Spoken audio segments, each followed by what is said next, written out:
So I'm in my patient's room. I've used hand hygiene and have regular gloves on. I'm doing my final check of my MAR before I administer a medication. I'm going to ask the patient their name and date of birth.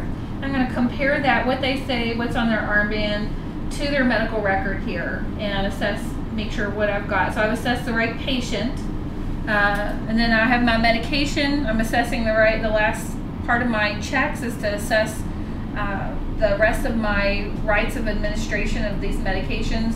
So the right med, right dose, right route, right time.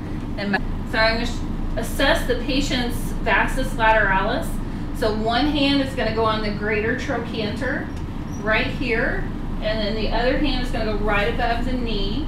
And I'm looking at that middle outer third of the patient's thigh muscle here, that Vastus Lateralis. My fingers, when they come together like that, make like a diamond, and I'm going to be right here in the middle. This is where my injection should be.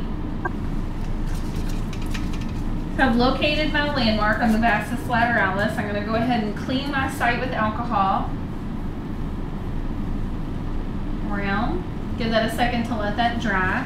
I'm going to use the Z-Track method again and pull the skin taut. I'm going to take my cap off my needle, pull my skin over. I'm going to go straight in at a 90-degree angle quickly. I'm going to anchor it down with my thumb and forefinger and pull back gently to see if there's any blood that's aspirating. So I don't see any blood. I'm going to go ahead and inject slowly. Once I've injected, I can let go of that. Take the needle out and let go of the muscle. The Z-Track will cover that track the needle made.